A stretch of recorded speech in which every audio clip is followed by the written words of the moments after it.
Masechet Baba Metzia, traité Baba Metzia, Daf Yud Dalet, feuille numéro 14, nous sommes à la troisième ligne.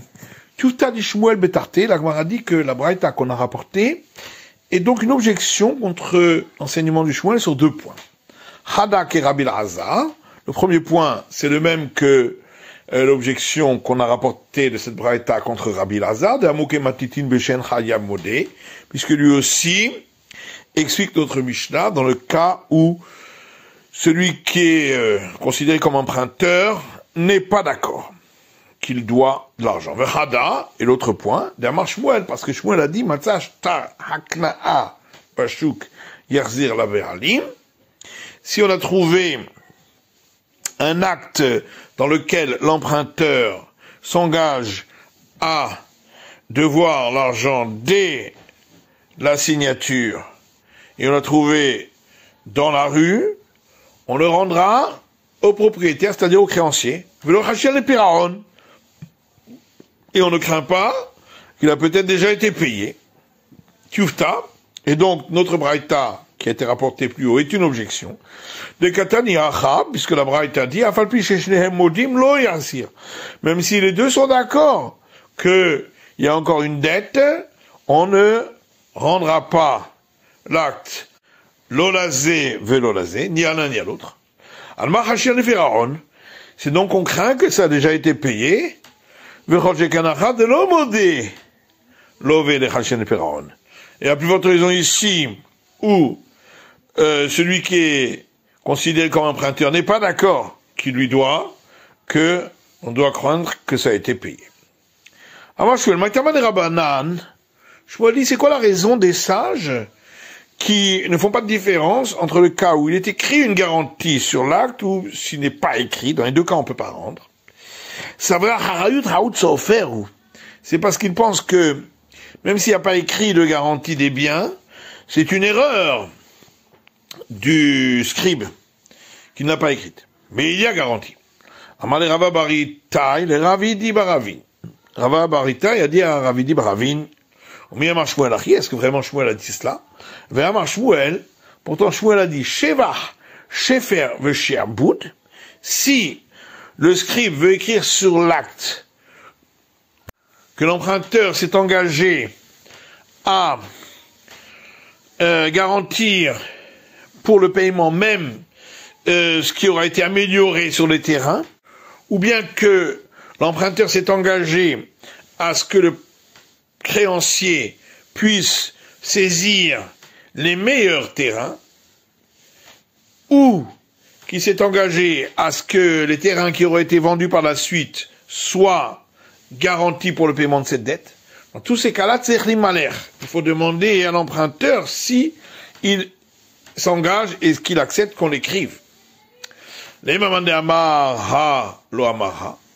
Va-t-on dire que celui qui a dit au nom de Shmuel cet enseignement que la garantie des biens n'est pas automatique, n'a pas dit l'enseignement qui a été dit au nom de Shmuel, que même si c'est pas écrit une garantie des biens, c'est de toute façon on considère que c'est comme si c'était écrit, et que c'est une erreur du scribe.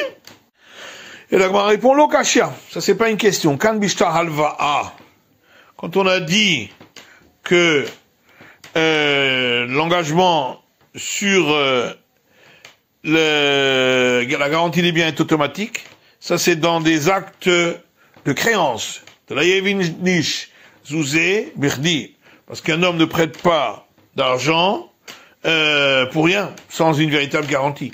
Kan bemekach ou même car. Alors que l'autre enseignement de Shmuel, c'est dans le cas d'un acte de vente. Davidinesh de Zavin Ara Leyomé, il peut arriver qu'un homme accepte d'acheter un champ, même si c'est peut-être que pour une journée, parce que ça va être saisi par la suite, mais au moins il l'aura utilisé pendant cette journée-là. Kaïdavoa Barihi, comme on rapporte l'histoire du père de Barihi, Zavin Ailita Meahate, qui avait acheté l'étage d'une maison de sa sœur, Taba'al Hov Tarfamine, est venu un créancier de sa sœur et le lui a saisi. Il est allé devant le maître Shmuel, Amale katval lecha acharayut. Et ce dernier lui a dit, est-ce que ta sœur avait écrit pour toi sur l'acte qu'il y avait garantie des biens? Amale là. Elle lui a dit non. Amale imken zilishlama. Il lui a dit, bah non, à ce moment-là, tu peux partir tranquillement, tu peux rien demander. Amale v'amar ou d'amar chayut aout sofer. Il lui a dit, mais pourtant, c'est vous le maître qui avez dit que si c'est pas écrit la garantie, on considère que c'est un oubli du scribe, ou c'est Amarle Hanemile Bishtare Alva. Il a dit, ça c'est uniquement pour les actes de créance. Bishtare Mekar même cas, mais pour les actes de vente, l'eau. Non, on ne dit pas que c'est un oubli. Des Avid Inish, des Avin, Aa, les Yomé. Il peut arriver qu'un homme achète un terrain, même si c'est que pour une journée. Amar Abaye, Abaye dit, Rouven, j'ai machassadé le Shimon la Harayut. Si Rouven a vendu un champ à Shimon avec garantie, au Baba Al-Khov de Rouven, le Katarif l'éminé, est venu le créancier de Rouven et a saisi ce champ-là de chez Shimon. C'est juste que Réhouven puisse aller au procès pour contredire les dires du créancier. Et le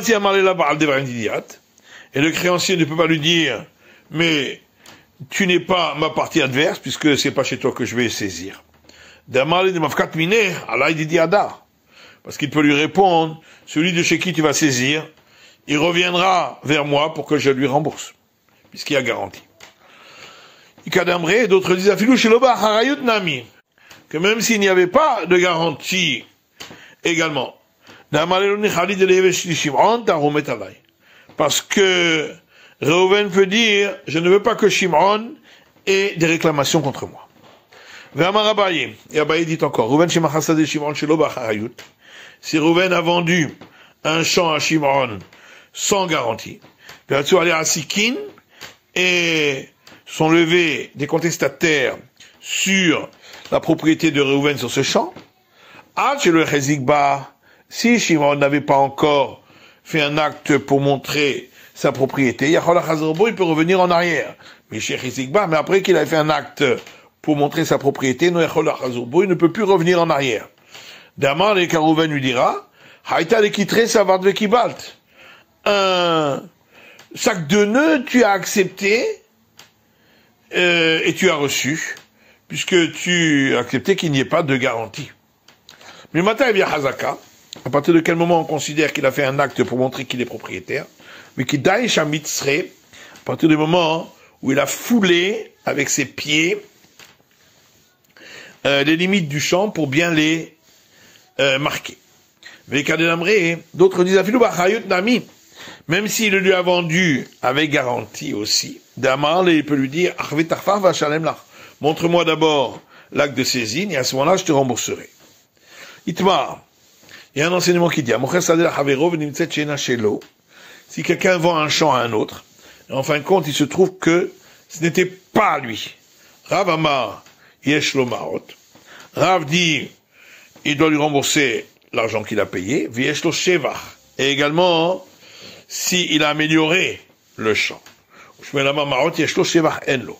Shmuel dit il recevra l'argent qu'il a payé, mais pas ce qui a été amélioré. On a posé la question à Ravuna. Si il lui a écrit spécifiquement que il lui paierait l'amélioration, qu'est-ce qu'il en est? Est-ce qu'on va dire que la raison de l'enseignement de Shmuel, c'est parce que il ne lui avait pas dit explicitement qu'il lui paierait l'amélioration, mais ici ça a été exprimé explicitement. Ou bien est-ce qu'on va dire que la raison de l'opinion de Shmuel, c'est parce qu'étant donné que Reuven, le vendeur, le champ ne lui appartenait pas, donc si il lui rembourse plus, c'est comme si l'autre lui avait prêté de l'argent et il lui rembourse plus, donc c'est considéré comme ressemblant à un prêt à intérêt. Amale Invelav. Alors, il avait répondu une fois oui, une fois non. Verafia Béadé. Et la chose n'était pas claire entre ses mains. Itmar, il y a un enseignement qui dit Amaram Nachman Amar Shmuel. Rav Nachman dit au nom de Shmuel Maot Yeshlo Shevacheno. Il recevra l'argent qu'il a déboursé, mais pas le prix de l'amélioration. Avalpi Shepir Eshuet Shever. Même s'il avait spécifié qu'il lui paierait cette amélioration, Maïtama pourquoi Keman de Karkaenlo. Parce qu'étant donné que le terrain ne lui appartenait pas, Srar Maotav Obed Venotel. C'est comme si il recevait de l'argent pour le fait qu'il lui a prêté. Et donc, ça ressemble à un prêt à intérêt qui est interdit. Et Tivé Rava le Rav Nachman. Rava objecté à Rav Nachman. En motin l'achilat perot, ou le shevach karkaot, on ne peut pas saisir des biens qui ont été vendus par la suite pour la consommation des fruits ainsi que l'amélioration des biens immobiliers. On expliquera. Ou pour la pension alimentaire de la femme et des filles de celle-ci, dans le cas d'un veuvage, Menechassim et Shobadim. Donc on ne peut pas saisir des biens qui ont été vendus entre-temps. Tikkun haolam. Et ça c'est pour le bien-être du commerce mondial. Parce que les gens ne voudront plus acheter des biens immobiliers parce qu'ils auront peur que on leur saisirait pour cela. Or, ce sont des choses qu'on ne peut pas quantifier. En tout cas, la Gemara dit, on ne peut donc pas saisir des biens qui ont été vendus entre-temps. Donc, ça veut dire que des biens libres, on pourra saisir. Or, on a donc dit que ça s'applique à l'amélioration des biens immobiliers. Maïlam, n'est-ce pas, nous parlons donc, Beloker Migazlan, de quelqu'un qui a acheté un bien immobilier d'un voleur, et on voit que il doit rembourser cette amélioration. Donc, question contre Rav Nachman. Et l'Agmara dit non. Beba'al Chov. On parle d'un créancier qui est venu saisir le champ. L'Agmara dit Ba'al Chov mit les pérés. Mais le créancier, est-ce qu'il a droit aux fruits du champ, puisque la Braïta parle également de la consommation des fruits. Pourtant, Shmuel dit que le créancier, il peut encaisser également l'amélioration, donc seulement l'amélioration du champ, mais pas les fruits. Et la pshita, begozel venixal. Donc forcément, quand on a parlé de la consommation des fruits, c'est dans le cas d'un voleur et d'un volé. On met de Reisha begozel venixal. Et puisque le premier cas, ça parlait d'un voleur et d'un volé, c'est Fanami, le second cas, quand on a parlé de l'amélioration, on a mis begozel venixal. On parle également d'un voleur et d'un volé, donc on voit que il doit rembourser cette amélioration. L'Agma dit Midéria, est-ce que ça c'est une preuve? Hakideita, hakideita. Dans un cas, c'est selon le cas dont il s'agit, c'est-à-dire dans le premier cas, effectivement, on parle d'un voleur et d'un volé, puisqu'il s'agit de la consommation des fruits. Et le second cas, qui parle de l'amélioration des biens matériels, on parle lorsque ça a été saisi par un créancier. L'Agma dit Valotane Achi. Mais voilà que dans une braïta, c'est pas enseigné ainsi. Puisque la braïta dit le Shevar Karkaot Ketsad. C'est quoi le cas de l'amélioration des biens immobiliers? C'est dans le cas où quelqu'un avait volé un champ d'un autre. Et ce champ sort de la main de celui-ci. Lorsqu'il saisira, il saisira le capital des biens qui ont été vendus, et l'amélioration des biens libres. Et de quoi parle-t-on? Inema Katani, si on parle du cas simple qui ressort des mots de cette braïta, donc du chant qui a été repris de celui qui l'avait volé, Gazlan Miman Gavé, mais le voleur, de qui va-t-il encaisser quoi que ce soit? Et là, quand tu Gazlan Sadeh Mechavero, Mechara Leacher. Donc forcément, on parle d'un cas où il avait volé un champ d'un autre et ensuite il a revendu à un autre. Vishbicha, et l'autre l'a amélioré. Amar le Lavterutse Kametaratsta. Il lui a dit, mais n'est-ce pas que, de toute façon, tu as dû un petit peu transformer les mots de la Braïta pour l'expliquer. Taritsta, mi bebalchov. En tout cas, expliquer également que il ne s'agit pas d'un vol, mais d'une créance. Tachéba, l'Agmar dit, viens, écoute, une Braïta qui dit, l'achilat perot ketsa, c'est quoi le cas de la consommation des fruits, où on a dit qu'on ne prend pas des biens qui ont été vendus. Alors, chez Gazal Sadeh Mechavero, si quelqu'un avait volé un champ d'un autre, Variotza mitachat yado, maintenant on reprend le champ de chez lui, que chez Ugove, Gove est akeren minechassim et shobadin, lorsque on saisira le capital à partir de biens qui ont été vendus entre temps, on pérode Gove minechassim minechorin. Mais les fruits, on les saisira à partir de biens libres. Et Ridami, de quoi parlons-nous? Il est marqué les katani, si on parle du cas simple qui ressort des mots de cette braïta, que le champ a été repris du voleur. Gazal Miman Gavé, le voleur de qui va saisir?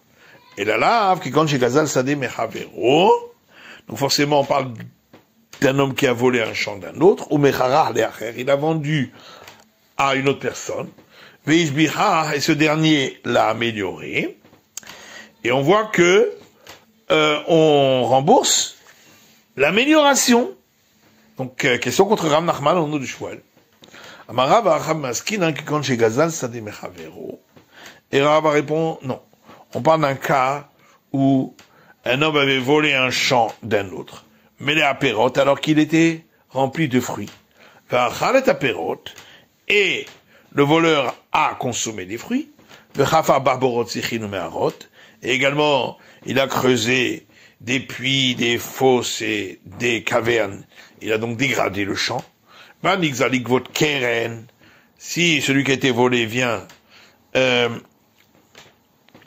saisir pour le remboursement du capital, puisqu'il y a eu dégradation, il pourra saisir des biens qui ont été vendus entre-temps. Mais si celui qui a été volé vient encaisser le prix des fruits qui ont été consommés, il saisira des biens libres. C'est la fin de l'étude du Daf Yud Dalet de la feuille numéro 14.